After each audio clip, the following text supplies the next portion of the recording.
Hey, welcome to the coaches meeting. Ask the coach. I'm Grant Cohn. You probably know the coach if you've watched the Cohn phone ever. Man, there's a little bit of a feedback, man. You might need to No, turn off that headset thing. You hear no, that? I had to turn off Turn it the down. YouTube. Turn it down. The All right, there YouTube. you go. There you go. Anyway, coach is a vet. He's been on the show a million times, and of all the people that come on the Cohn phone, he challenges me the hardest, and he does it with a smile on his face.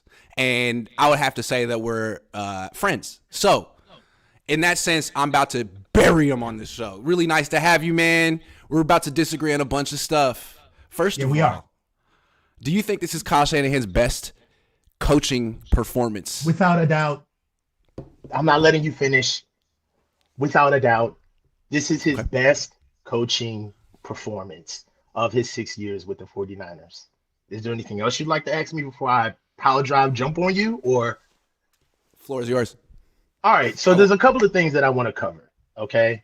Um, Notwithstanding all of the things that are on the surface as far as the quarterback and blah blah blah. But one of the things that we have to understand is that this team has more than one rookie playing for it on the offense. This team has virtually two rookies playing on the offensive line. What we had to do to get install ready for getting Trey ready to go, and also transitioning into Jimmy. And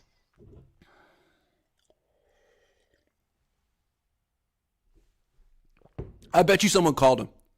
Someone no, called you. nobody, no, nobody called me. Oh, okay.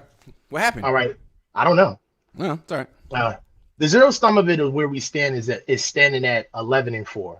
Um, I just think that there's a lot of things that we don't look at that I just want to use some of your talking points.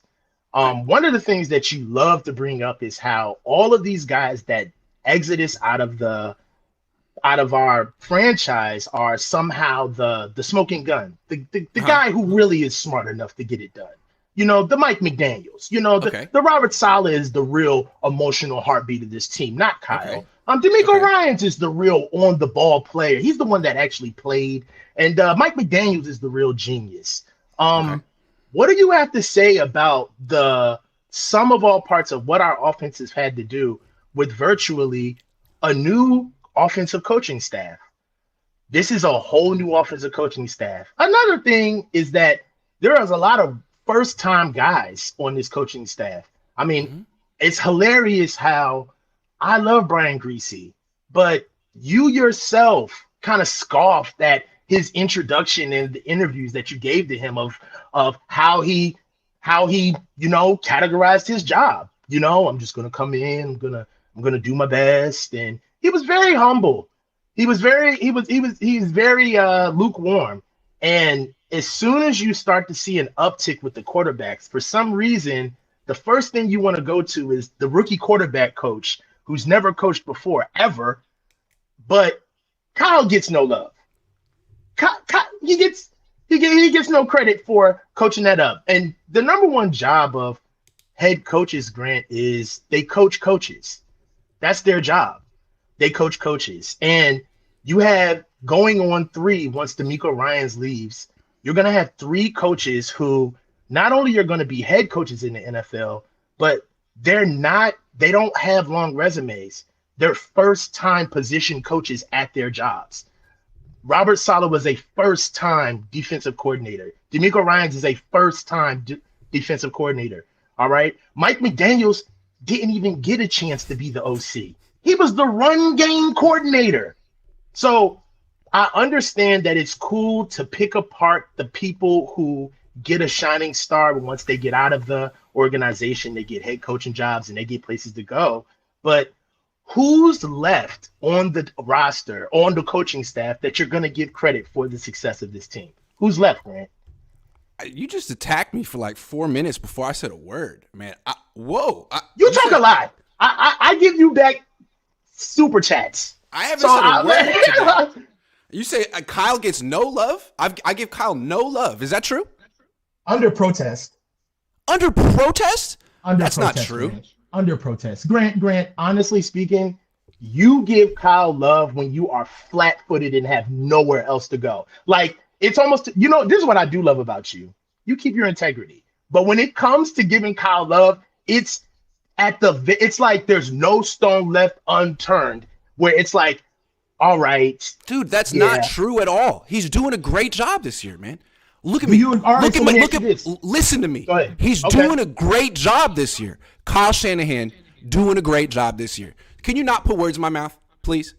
All right, lower your tone, strengthen your argument. Hold on. Lower your tone, before I strengthen start. your argument. Whoa, okay. Came out guns blazing. Oh no, you said that you was going to stop on me. He's doing a great job this year. I don't want to have to argue against a position that's not mine. Let me just start off right there. All right. He's doing a great job this year. Okay. The question is this the best coaching year he's ever had with the 49ers? And what I would say is no. I actually think what he did in 2019 was even greater. He did a great job this year, but in 2019, he did it with Jimmy. He went to the Super Bowl with Jimmy Garoppolo. You know how I feel about Jimmy Garoppolo. And I felt like that year Kyle had a dilemma. He's like, man, Jimmy's coming off an injury. He had that 5-pick practice. He did not believe in Jimmy. He's like, I got to work around Jimmy. But at the same time, I know I got to keep him healthy because if he gets hurt, I'm screwed like the year before. So he had this whole dominant run game that the league couldn't stop. And, I mean, he embarrassed the Packers multiple times. He won the NFC Championship game by 1 million points, throwing 8 times. It was a bit of a masterclass, and it fell apart at the end because I don't believe you can win a Super Bowl working around your quarterback. You got to trust him at a certain point. And Kyle never trusted Jimmy. But what he did that year working around a quarterback he didn't like, I thought was amazing. And Kyle hasn't made it to the Super Bowl yet this year. He could win the whole freaking thing, in which case I would have to say, yeah, but he's not done yet. And I just don't want to discount what 2019 was because that was another hell of a year. My issue with Kyle is that it's like every 3 years with him. I'd like him to do it, There's a reason that he's under 5. Well, he's just recently over 500. But no, I can't knock him. I can't knock him, man. He's doing a great job. He's doing a great job. This 8-game win streak is very much about him. All right. Well, by your logic, if you're giving Kyle credit, I had to back you off. Man. You came on my show first thing and threw a fastball at my head. I'm like, wait a second, hold on. Listen, man. The first thing you need to do when you start a game is create dominance. This is my identity. I kicked my feet up on that little green chair in the background. I had to kick my feet up. Fuck your couch. Yo, all right. By your logic, though, if Kyle Shanahan gets credit for going to the Super Bowl or having a lot of success with a quarterback that he had to work around. I mean, if we're going by the Grant Cohn logic, then Kyle Shanahan should get even more credit by working around 2 quarterbacks that he didn't want. Hey, you give him as much credit as you want. You give him all the credit in the world. Can I just say one thing? I don't believe that, but I'm just using your logic. Let me make a point, okay? Look, Kyle's doing a great job. He's doing a great job. But I think what's so interesting about this season is that everything turned when Brock Purdy became the quarterback. That was the quintessential moment of this season. And he never would have been the quarterback if Jimmy hadn't gotten hurt. So this all could have not happened if Jimmy had just gone down on that play. So do the Niners get credit for drafting Brock? Hell yeah. For keeping him on the team? Hell yeah. For having him around? Hell yeah. But it took something. It wasn't a decision. Just say it. You want to say it took luck. I don't want to say luck. I don't want to say luck because that's rude. It's not nice to Jimmy. That's not rude, good luck. Because that's what you're That's not what I'm saying. It took like an act of God. It took something that was out of their control. A fluky play. Act of God. It took a fluky play is what I'm saying. It took a fluky play that was out of their control for this to happen. And I think that's what's so fairy tale about this season. So am I going to give Kyle 100% credit for, I don't know. I mean, at least he drafted him. At least he kept him and got rid of Sudfeld. That was great. But like in retrospect, the move would have been to just have him be the backup quarterback. Because frankly, he might have been the best quarterback on the whole roster. So going to Jimmy and losing in Denver week 3, like that was avoidable. He could have gone to Brock. Or that's all I'm saying. But am I saying that Kyle hasn't had an A year? Am I saying that Kyle hasn't had an A year? No. I'm just saying that maybe it was 2019 was better. If that's okay, I don't want to upset you. I don't think that's okay. I don't think that's okay. I'm being honest with you. That's not okay. Not okay. Okay. Listen, let's play the ESPN game. Take the names off, take the logos off, and you just tell the story of a quarterback who is a 7th round rookie draft pick, Mr. Irrelevant, winning 4 games in a row at an uptick of an uptick offensively better than his predecessor, which was a starter for more than 5 years with the team and took them to a Super Bowl. Any other team without the name Kyle Shanahan on it, people would be yelling from the mountaintops. Let's be honest. Kyle's a dick, and this is the dick tax. People don't. Yes, it is. Yeah, people don't like him. People don't like him. So it's hard to give him praise. I totally disagree. No. Harbaugh was prickly. Kyle is quite nice. Sometimes if I ask him a question like, "Hey Kyle, why'd you get Trey Lance hurt?" Like he'll get upset at that. But if you ask him a question, he'll give you great answers. I like Kyle. That's another thing, man. Dude, you got to stop putting words in my mouth. I like Kyle. I know you don't like him. I like Kyle. Dude, I do. You don't like him. I do. I really do. I'm telling you I do. I'm not lying to you. Okay. I do like him. All right. That remains to be seen. I do like him. That remains to be seen. Okay. You haven't convinced me. You have not convinced me. I don't need to convince you, man. I know you don't. I know you don't. Far be it for me to put myself there. But all I'm saying is that, and I honestly think that, liking him is really not important. You know what I'm saying? No, it's not my job to like him. It's not his job to like me, but I appreciate it. It's not your job. But I just wish that you would fawn over him the way you fawn over like assistant coaches on the same damn staff. I mean, Coach Forrester, Kasarik. I mean, you treat some of these guys like the holy grail, like Kyle did hire them. Sure, absolutely. I'm just saying, like, Coach Kasarik is the top D-line coach in the league. Is Kyle Shanahan the top head coach in the league? Not yet. He could be. He has the potential. Not yet. All right. I mean, you want me to call him the best head coach in the league now that he's, 4 games over 500? Like, nice, No, dude. but I do want to talk about some of the things that, all right, so look, so if we're going to go with, like, all right, let's go in your realm. Like, Kyle blows games. He doesn't finish games. There's an issue. Like, I'm sorry, Grant. Grant, you're looking like you didn't expect this type of rhetoric from the old ball coach today. You just hit me with a bunch of, the topic was, is he having his best coaching year yet? And you just hit me with a bunch of, straw man arguments that I didn't make.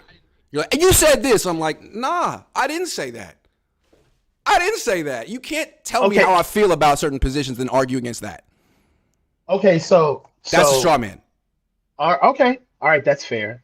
So out of the years that you've covered this team with Kyle here, which is all of them, right? Let's be fair to you. Where do you rank this season? I just told you. To me, this is the best team they've had. It's Kyle's second best coaching job. They have 4 losses. This is the best team they've had. They lost 3 games in 2019. They lost 3 games. You asked me a question. I was just answering it, but okay. Yeah. Why do you say this is the best team they've had? Like Kyle Shanahan got raffled this roster. Like, part of coaching is development. Part of coaching is getting the right players. Part of coaching is galvanizing a locker room. Part of coaching is having the right leaders. I know that you think that this is like Disney bullshit that I'm just giving you, like some Remember the Titans shit, but it's really not. Like, that's important, Grant. That's coaching. That's all of the stuff that we don't talk about on press conferences. That's the reason why you can Why are you so mad? Why are you so mad? I'm not mad. All right. I'm not mad. Am I mad? Do I seem mad? You seem mad. No, I'm not mad. Mad. The friends who talk to me, they are used to this. Okay. All I'm saying is that that's coaching. That matters. When you get a coach that gets disrespected like a Hackett, or you get other guys where people don't respect the man who's got the headset, that matters. Can I say, did I not give Kyle Shanahan credit for his for some of the personnel? If I say he gets no credit for personnel? No, you have not said that. You have not said that. I'm just saying, we're talking about his coaching. And all I'm saying is, with this roster, I do feel like there are other coaches in the league that could be 11-4 right now, or better. But the thing about this season, no. Let's stop there. Who? Come on, man. Who could do? Yes. Who? Are you going to cut me off 15 seconds into every answer I give? No. I let you talk for 4 minutes when you started on the show. Straight up. I didn't interrupt you at all.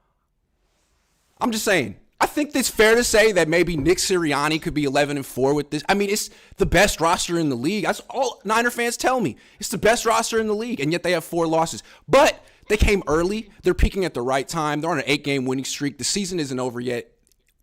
We don't know yet if it's the best coaching job he's had. It's an 8-game winning streak. Would they start off? They had an 8-game winning streak in 2019 to start. He's done this before. He's had very good stretches as a coach. He gets a lot of credit. I don't understand why you think I hate him and why I think he's no good. He gets a ton of credit. I don't think you hate him. I don't think you I don't. hate him. That's a serious accusation. I like covering him. I really do like covering him. And a lot of people think I'm trying to run him out of town. No, I like covering him. I like putting him on the hot seat. It's fun. It seems like he always does well when I do it. But no, man, I'd like to coach him for the next 10 years. He's very open. And when you ask him football questions, he explains. A lot of coaches don't do that. So I appreciate that. Just want to say that. I do. You know what I'm talking about. I do understand what you're talking. I know what you're talking about. You know what I'm talking about. Some coaches are like, I'm not going to go there. He's definitely willing to go there as long as you don't be like, hey, why'd you mess up? He doesn't want that question. Whereas like some coaches, like Saleh, you could ask Saleh that question. He'll be like, very good. That's fair. You know, John Lynch would ask that. Kyle's like, man, who the hell are you? Okay, fair enough. That's how that's how Jim Harbaugh was. That's how most coaches are. That's fair. That's fair. You know what I'm saying? But if you ask him like a straight up football question, he's happy to take you to school, which most 99% of coaches feel like it's not my job to teach this journalist this question. And it's not. So I appreciate that about him. So what are the things, okay, for you to change your mind? What do you have to say? Win the Super Bowl. And he could do it, man. If he wins the Super Bowl this year, he's a legend. Straight up. Straight up. For him, win the Super Bowl. For him? So wait a minute. Win the Super Bowl. You got the team, man. You got the quarterback. You got the defense. Like the NFC's wide open. Now I know you're probably going to have to go through a Hall of Fame quarterback at the end, but and if he loses a Super Bowl, I'm not going to say he's trash. I'm still going to say I still have certain reservations about him.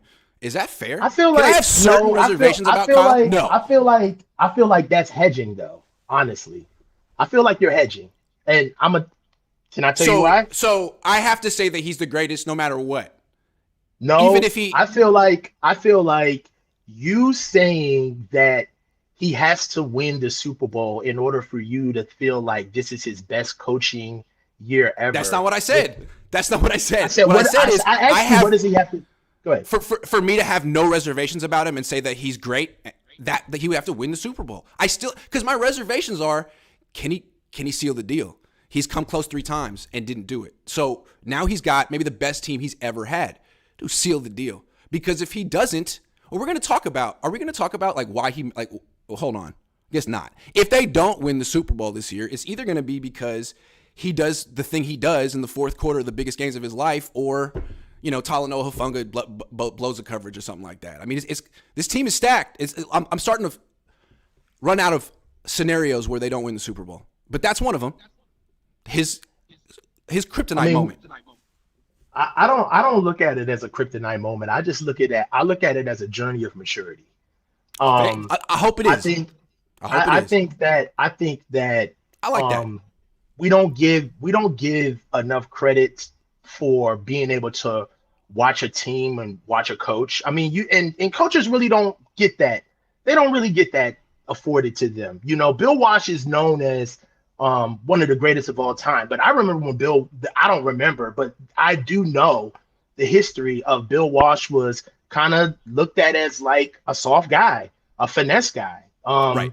One of the things another thing about Bill Walsh is that you know this, but Bill Walsh's first title that he won was one off the back of his defense.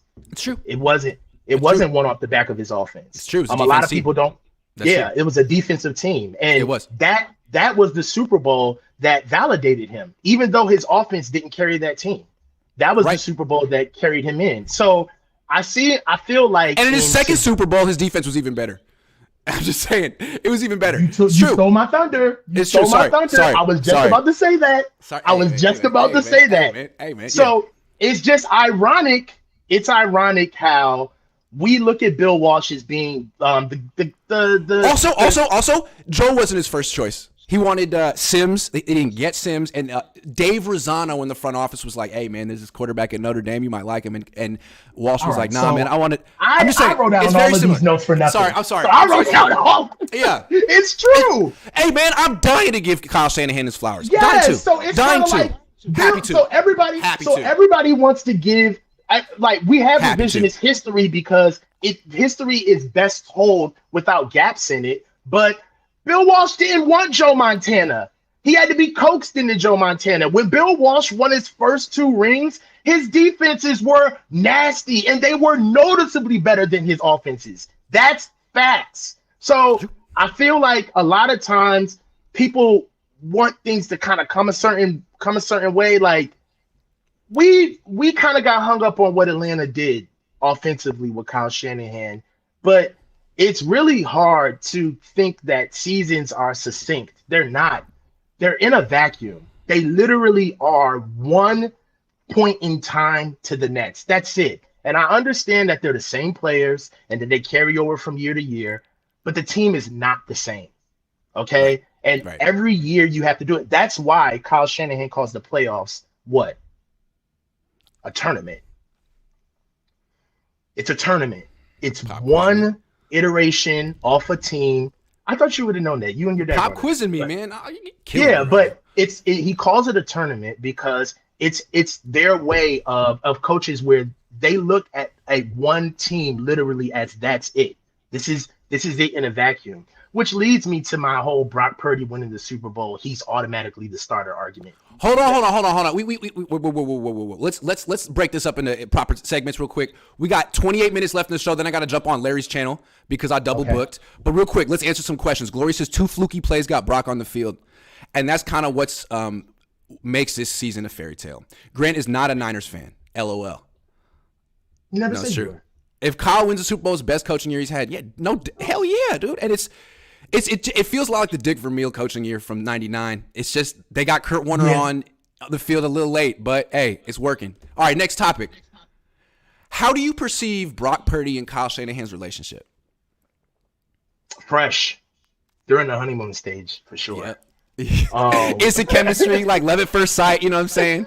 Absolutely. Yeah. Yep. Playing footsie under the meeting table, all of that. One of the things that I feel like Brock Purdy does for Kyle is that it vindicates him. I think Kyle knows how he's seen offensively as being a little bit stale, overbearing, controlling in a sense, how he calls games.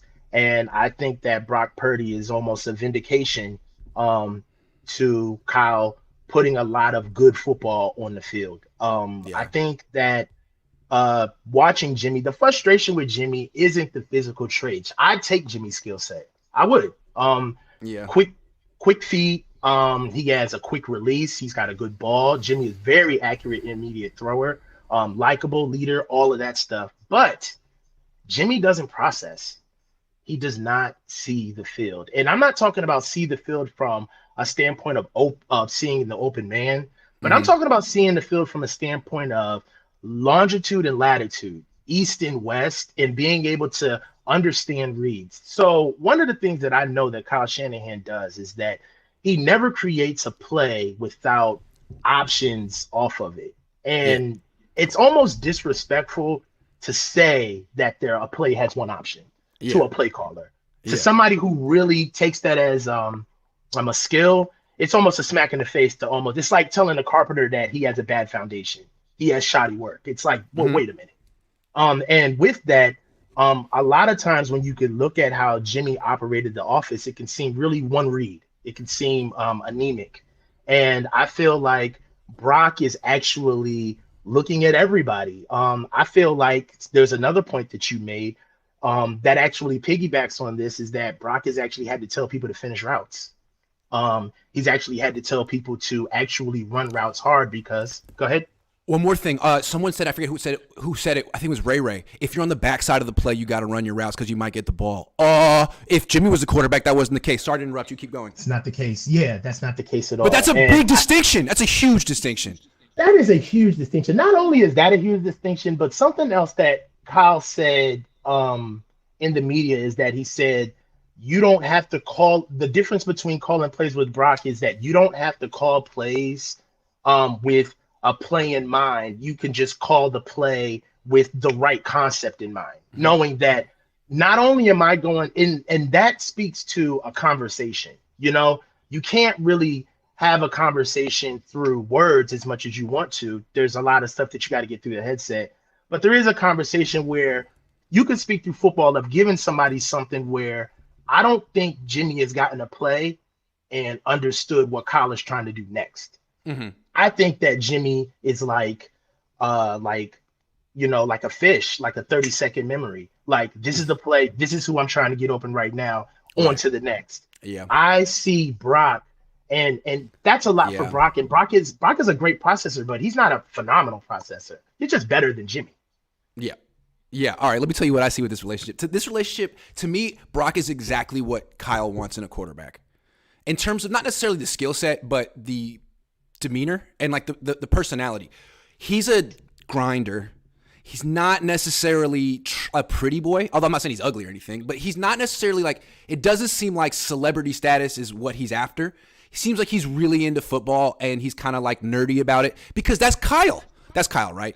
I mean, he's not a bachelor. He's not famous. He has a wife and kids and he's dedicated to football. And I think he just wants someone that's like that with him.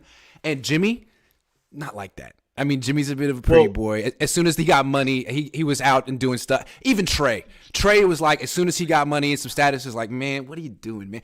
Brock, at least, right? I hate that that's true, right? But I mean, look, if I were in that situation, I'd be like that too. Are you kidding? I would be on Team Jimmy and Trey. It's rare to have someone in the as a quarterback of the Niners to not feel the status of it. In some ways, Grant, I feel like Brock is gonna raise the floor for Trey in a lot of those areas. Agree. I think that it's gonna kind of look ridiculous for Trey to be going to Vegas when Brock is having Bible study in his 1-bedroom apartment. That's right. That's not gonna come off as. And you want to take the job, if you want to win the job, secure it from him. Well, you got to outdo him in all these other ways too. Narrative. And again, when they brought in Trey, that's what they thought his makeup was. But I think they didn't understand. Hey, 21-year-old sheltered kid from freaking the middle of nowhere comes to California and gets a lot of money. Like, hey, it's only natural that's going to be like a heady experience. I want to push back on that. Okay. And the reason why I want to push back on that is because the same reason why I feel like all of these guys are propping up Brock. That's a very mature football team. Very mature football team. And when you're a guy like Trey and you want to be liked, right? At the same time, you want to be ingratiated into the locker room. Yeah, you kind of do as the Romans do. That's true. You know. You're going to Vegas? All right, I'll go to Vegas. I'll go to Vegas. I mean, who am I to say that? You know, that's a good point. And to be honest, I feel like one of the things that Brock has that Trey doesn't have is that Trey was trying to be ingratiated on this team with Jimmy breathing down his neck. It's true. Brock gets to be ingratiated to this team with neither Jimmy. of them there. Both of them are gone. The picture. You see Both what of I'm them. saying? Yep, that's a great point. That's a great point. So now, anyway, I took this conversation to the left. What I want to say is, I just feel like Brock and Kyle are. You mentioned at the beginning, it's like love at first sight. They have the same temperament, and I'm sure they can look at each other and just be like, we click. Unheralded guys. Click. Yeah. Who really God family football. You know, we're more. They speak the same language. Yep. We have more to give this game with our minds than we do with our bodies. So we belong to be here. I know the manifesto of the unathletic white kid. I get it. I mean, it's the same reason he liked Kirk Cousins, but times 100. Tryhards. He's a tryhard. Yeah, he's a tryhard. I think the relationship is good, but don't. Kyle, one of the things that I do like about him is that he is cold-hearted. He does one of the things that players love to say is he's very honest. He's open. He keeps it real. He keeps it real. Yeah. He keeps it real, and that basically means that he's an asshole. I'm gonna get you paid. I'm gonna get you paid, or I'm not gonna get you paid. That's what keeps you. He'll keep it real. Yeah. Like, you do this, I get you paid. If you don't do this, you will not get out. Paid. That's right. Because players, at the end of the day, they could give two shits about winning. It's about their contract. Right. You know, who came in and handled Trent Williams' situation? Right. Kyle. Like, thank you for the rah-rah speech, but how are you getting me paid? This is the professionals. Yeah, thank you. Right. Which is why he's so well liked in that locker room. Yeah, And because which is he got why Kittle paid, he got Debo paid, he got all these guys paid, and you could argue maybe if Kittle was on another team, he wouldn't have not necessarily gotten the looks that he got. Did you hear yesterday, Kyle? Someone asked Kyle about Kittle and Purdy's relationship, and like why is he doing so well? And Kyle like he's like, well, he's gotten some really good looks recently. It's like, oh, yeah, praise yourself, man. I just don't think that. I don't think George understands that no matter how gregarious and outspoken you are, you're still the tight end. True. And that's what I think that Kyle's like, dude, can you stop? Like, can you stop? I think that's a little bit of, it's how I go feel. block. Yeah. Go block. All right. Next one. Hold on. Real quick. Official go block. Who's your favorite team, Grant? I'm a big UCLA Bruin fan, although it's kind of weird that I went from saying the Niners should fire Chip Kelly after 1 year to paying money to root for his team. I actually went and watched him play Cal with my wife. We paid money to sit there.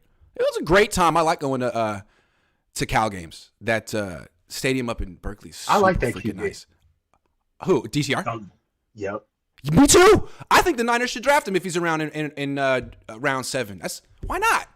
He's a 4-year starter, kind of like Brock. He's really athletic, hell of an arm, accurate. I mean, I like DTR. I like him. But I like Jake Hayner. Oh, yeah, he's like 77. No, I'm just kidding.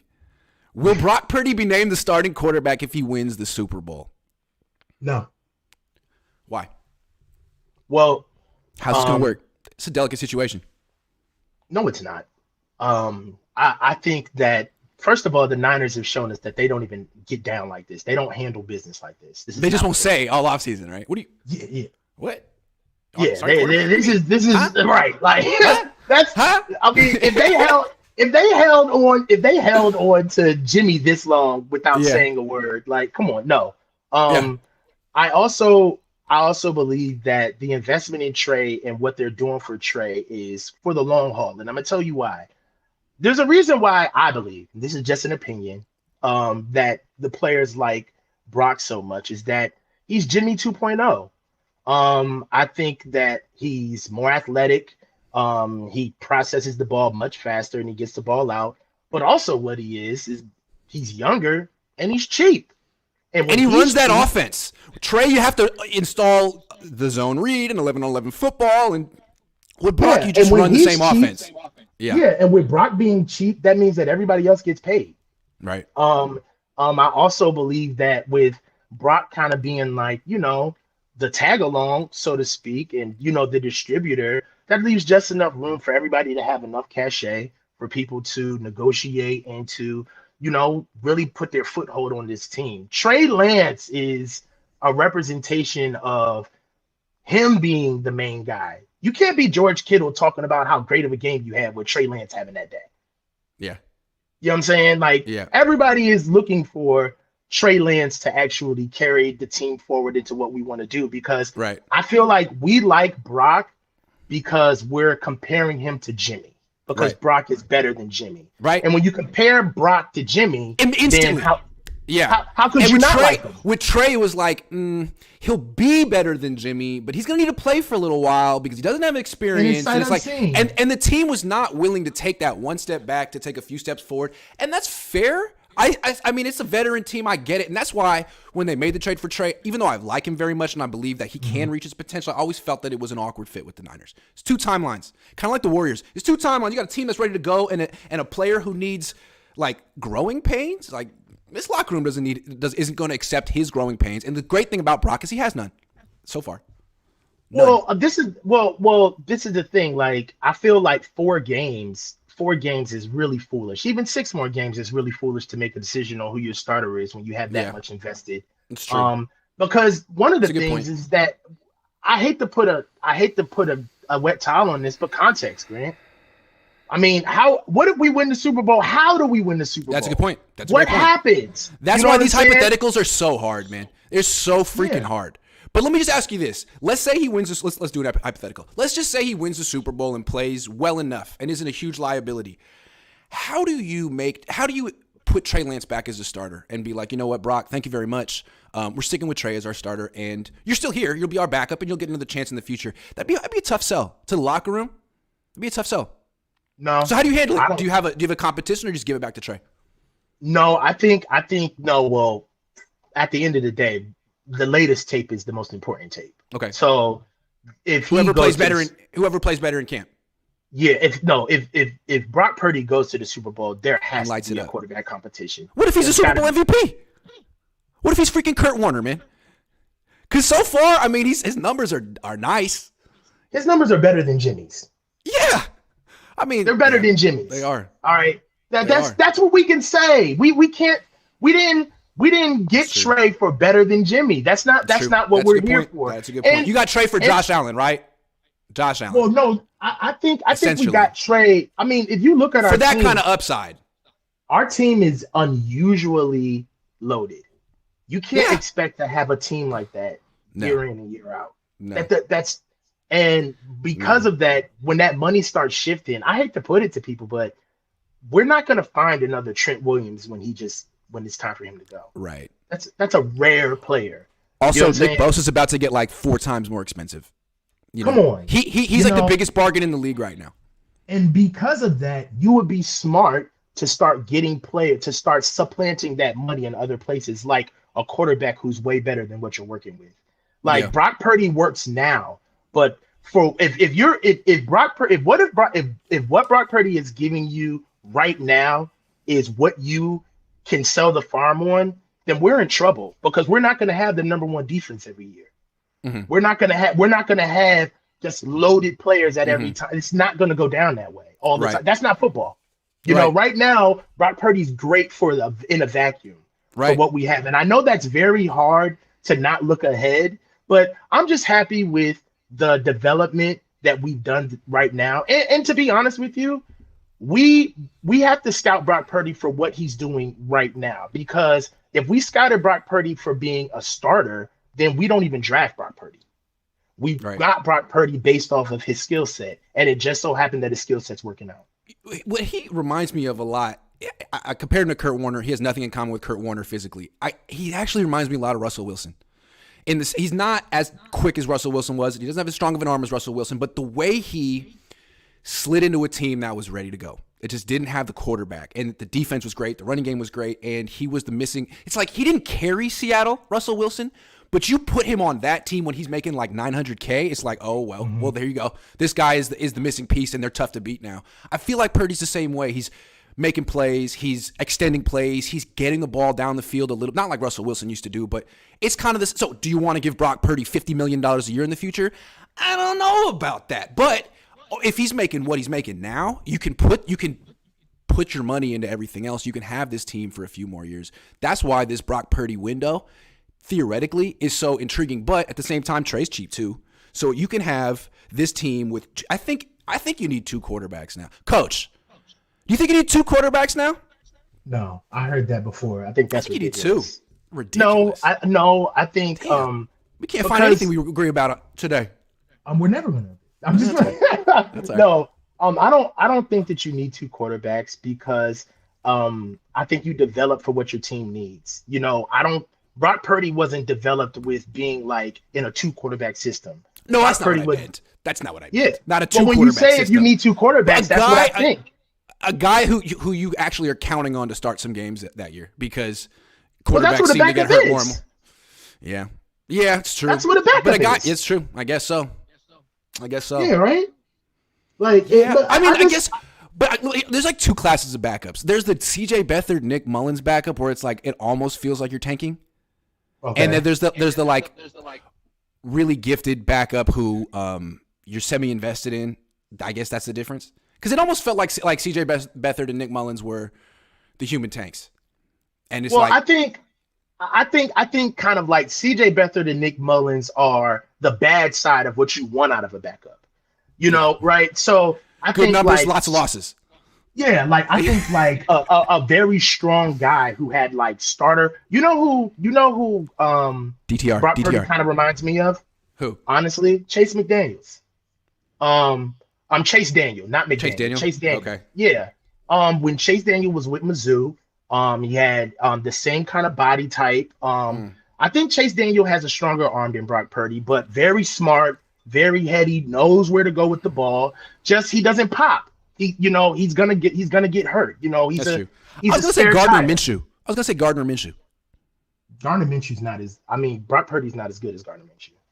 Ooh, okay. Gardner Okay. Minshew. Have you looked at Gardner Minshew's numbers? You see what Gardner Minshew can do? I've seen Gardner Minshew play. Yeah, I Gardner like Minshew him. can throw that thing. He can lay. Yeah, he got a much stronger arm than Brock Purdy. Okay, all right.